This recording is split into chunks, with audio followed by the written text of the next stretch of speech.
Well, my name is Peter Bentley, and I'm 94 years old, and I've been in magic for 84 years, which means that during World War II, I was introduced to a magician when I was about 9 or 10, and that magician was quite famous. He had come from, I think, the Ed Sullivan Show or something like that in America. He asked Robert Hartman if he would come to our house and show me a little magic, just to entertain me, which was a very, very kind thing to think of. And he did turn up one night, and he asked me if I liked magic, and he showed me an incredible trick that I still do today.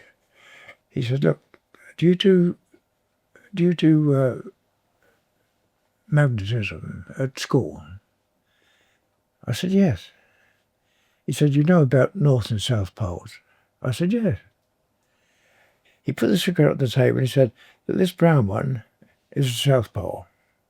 The white one, the white cigarette, is the North Pole. And this is my finger. This is the other magnet. You know, like poles attract.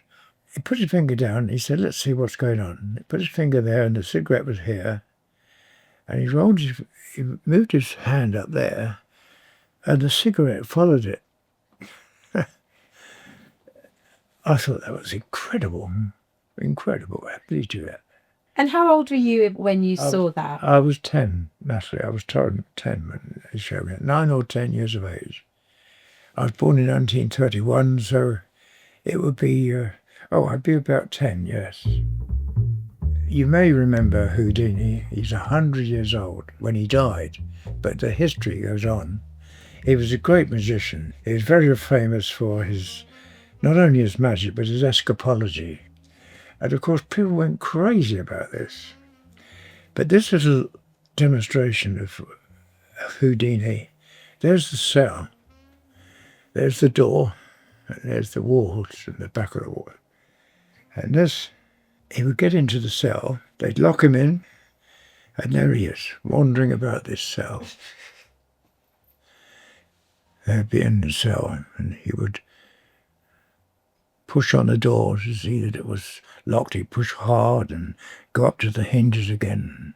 Then he'd examine the padlock itself, and he'd fiddle about being an escapologist. And he'd just get out of that cell just like that. It's a wonderful story. My magic started to fade off because I found, like a lot of people of my age, that they were encouraged to show themselves, but not to speak, not to join in an adult or interfere with an adult conversation. Of course, it leaves an impression on your mind that you're nobody. And that's what I felt about myself. I was just nobody.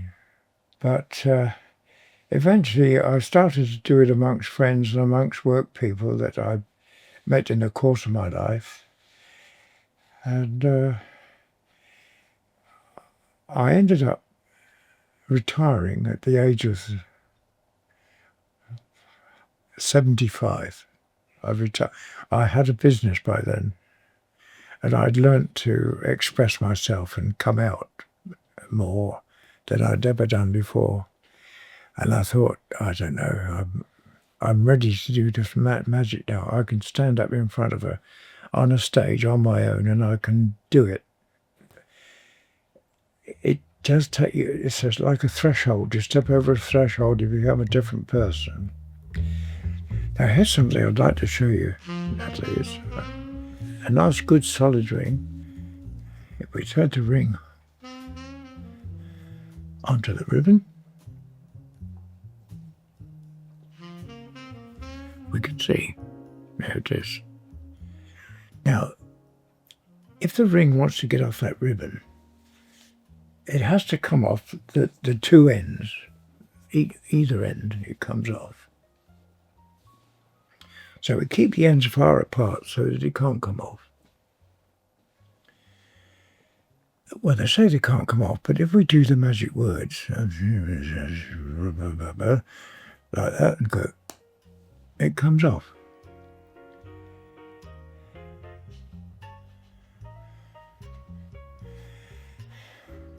There it is.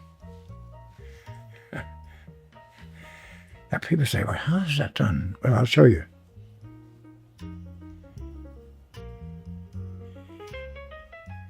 So there's the ring. Or the ribbon again.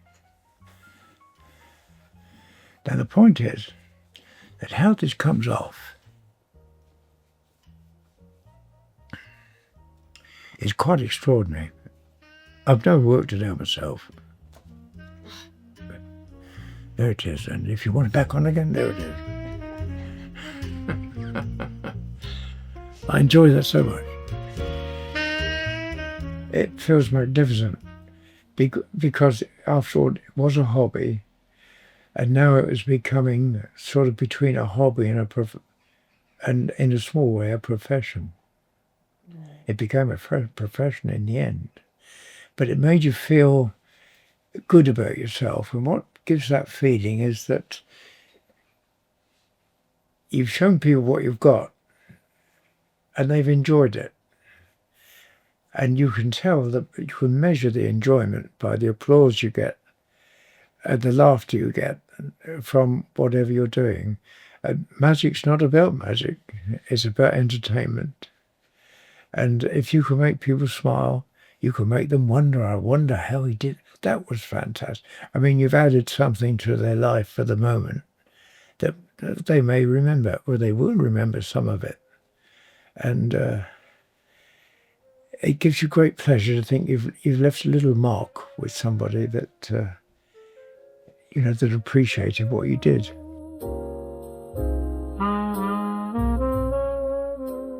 I became so obsessed with magic. I practiced and practiced. I belonged to 5 magic clubs. I was president of 2 of them, not at the same time. And I became a fund of information for young people coming along and joining the club and wanting to learn more. But joining the Magic Circle is a wonderful thing. To become a member, as I say, you have to have an interview. You then have an audition, and that's where the test really starts.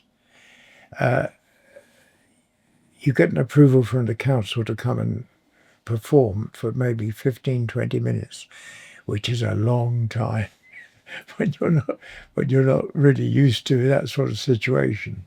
And the situation is that you're faced by 100 or so professional magicians who have turned up on that night, club night, Monday, and they watch a show, they watch a lecture, and they watch new applicants coming through. There might be 2 or 3 at a time coming through. And that was the most memorable moment of my life. Mm-hmm. I actually made them laugh.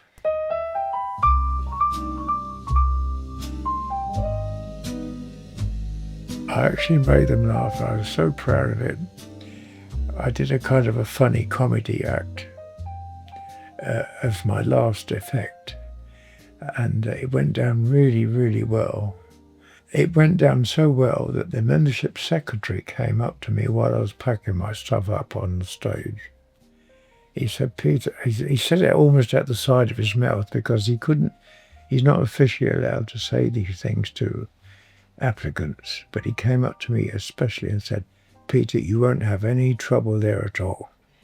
And I was so proud, and I got my certificate, and eventually, and that was the start of my career as a professional magician. My career didn't last long, probably 10 years, because I was 70 odd when I started. And I was 80 when I finished, yeah. But to bring it down to earth, people who are interested in magic, they probably get a book, and I would recommend this. If you don't feel like buying a book, you could get one from the library. That all the secrets of magic are in the libraries. and you can go there and study those books and look at them. But there's many of them that involve simple magic that you need to know and to do, and to be confident that you can perform them. You can start with very simple tricks, and once you know how they're done, you may not be able to do them really well because you haven't got that experience. But that's when the club comes in handy, and that's where your observation of the audience comes in handy. Your audience might be just your wife and a couple of friends, but show them something and see what their reaction is. And then thrust yourself outwards and go and look for other magicians, that like-minded people, and they'll all know that you don't know much, and they'll all help you if they can. I see so many men who worked very hard in their lives, and they really haven't had time to get a proper hobby or an interest. And so many people are walking around with no interest at all.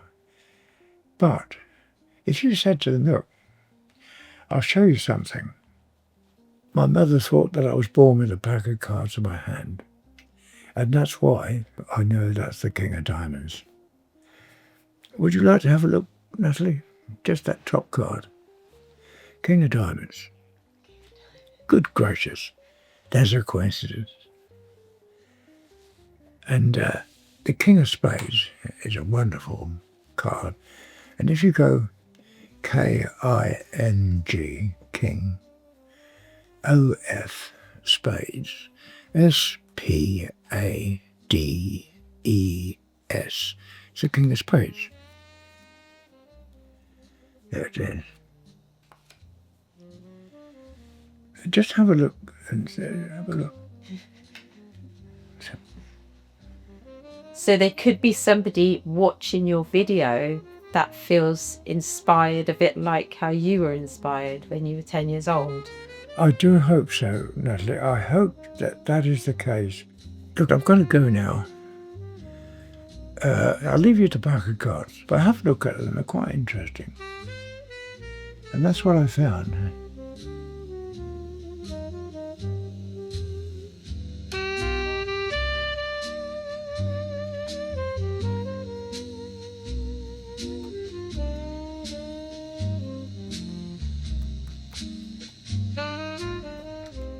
Clubs, diamonds, spades, hearts, in numerical order.